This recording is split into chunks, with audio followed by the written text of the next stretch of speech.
Hello all, welcome back to our channel.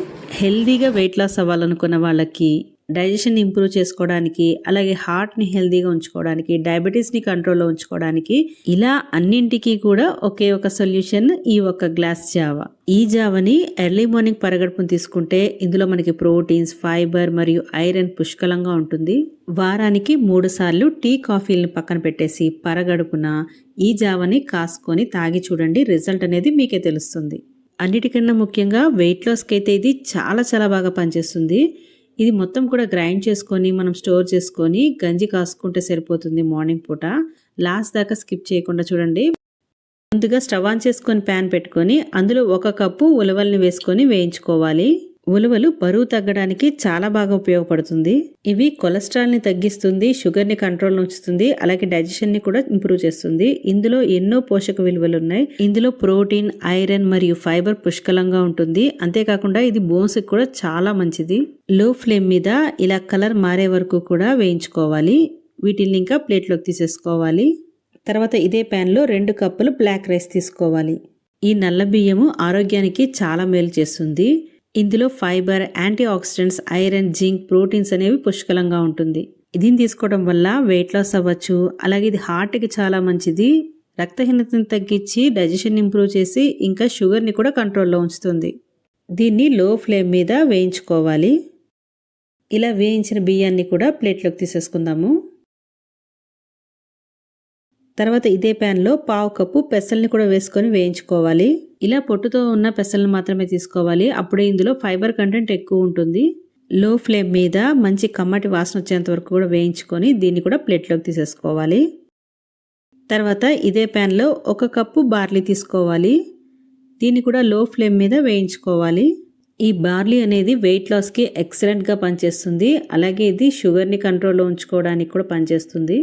ఇందులో ముఖ్యంగా fibre, selenium, magnesium, antioxidants ఫుల్గా ఉండటం వల్ల హార్ట్కి చాలా మంచిది. డైజెషన్ ఇంప్రూవ్ చేస్తుంది. అలాగే బ్లడ్ షుగర్ని కూడా మేనేజ్ చేస్తుంది. ఇలా లో ఫ్లేమ్ మీద కొద్దిగా కలర్ చేంజ్ అయ్యేంత వరకు కూడా వేయించుకొని దీన్ని కూడా ప్లేట్లో తీసేసుకుందాము. తర్వాత ఇదే ప్యాన్లో 1/2 కప్పు మినుముల్ని కూడా వేసుకొని వేయించుకోవాలి. లో ఫ్లేమ్ మీద మంచి కమ్మటి వాసన వచ్చేంత వరకు కూడా వేయించుకొని దీన్ని కూడా ప్లేట్లో తీసేసుకోవాలి. తర్వాత 1 టేబుల్ స్పూన్ జీలకర్ర కూడా వేసుకొని వేయించుకోవాలి. జీలకర్ర వేగిపోయిన తర్వాత దీన్ని కూడా తీసేసుకుందాము.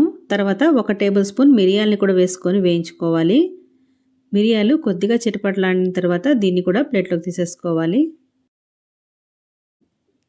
తర్వాత 1 టేబుల్ స్పూన్ సోంపును కూడా వేసుకొని వేయించుకోవాలి.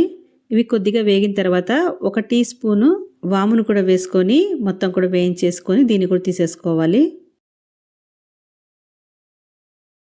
తర్వాత 1/2 టీ స్పూన్ మెంతుల్ని కూడా వేసుకొని వేయించి తీసుకోవాలి. ఇందులోనే 1/2 ఇంచ్ సొంటిని దంచేసుకొని వేసుకోవాలి.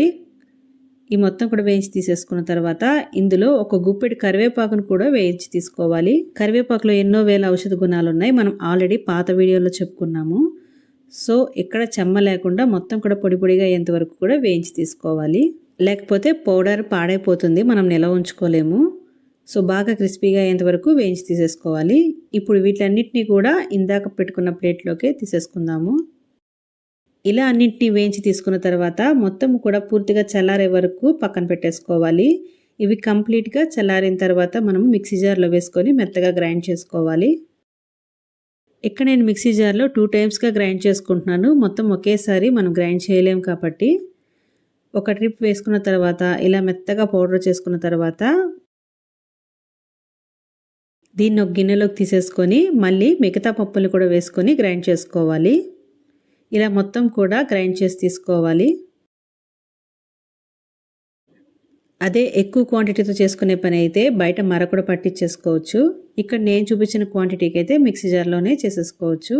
ఇలా మొత్తం గ్రైండ్ చేసుకొని ఒక గిన్నెలోకి తీసేసుకొని మొత్తం ఒకసారి బాగా కలిపేసుకోవాలి. ఇలా మొత్తం అంతా కూడా బాగా కలిపేసుకున్న తర్వాత దీన్ని ఒక ఎయిర్ టైట్ కంటైనర్లో వేసుకొని స్టోర్ చేసుకోవాలి.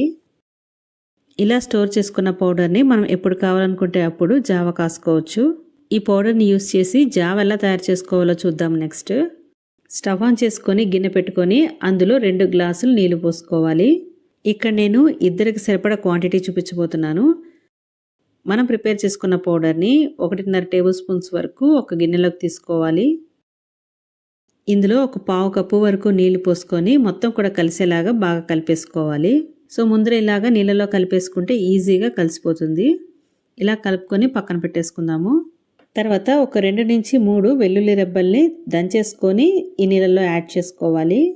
తర్వాత సరిపడా సాల్ట్ కూడా వేసుకోవాలి. నీళ్లు బాగా మరిగిన తర్వాత మనం కలిపెట్టుకున్న ఉలువల పౌడర్ని ఇందులో పోసేసుకోవాలి. ఇలా కంటిన్యూస్గా కలుపుకుంటూ ఉంటే ఉండలేం కట్టకుండా ఉంటుంది.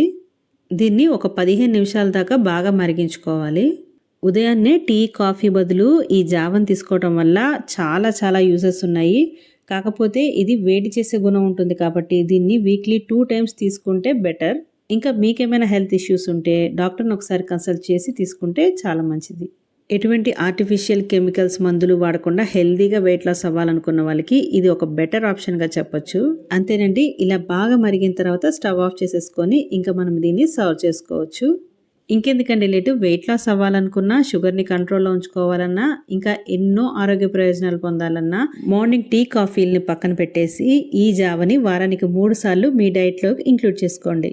మరి వీడియో నచ్చితే వీడియోని లైక్ చేయడం మర్చిపోమాకండి. అలాగే ఈ హెల్దీ రెసిపీని మీ ఫ్రెండ్స్ అండ్ ఫ్యామిలీ మెంబర్స్కి షేర్ చేయండి. మరో ఇంట్రెస్టింగ్ రెసిపీతో మళ్ళీ కలుసుకుందాం. Thank you for watching. Have a nice day.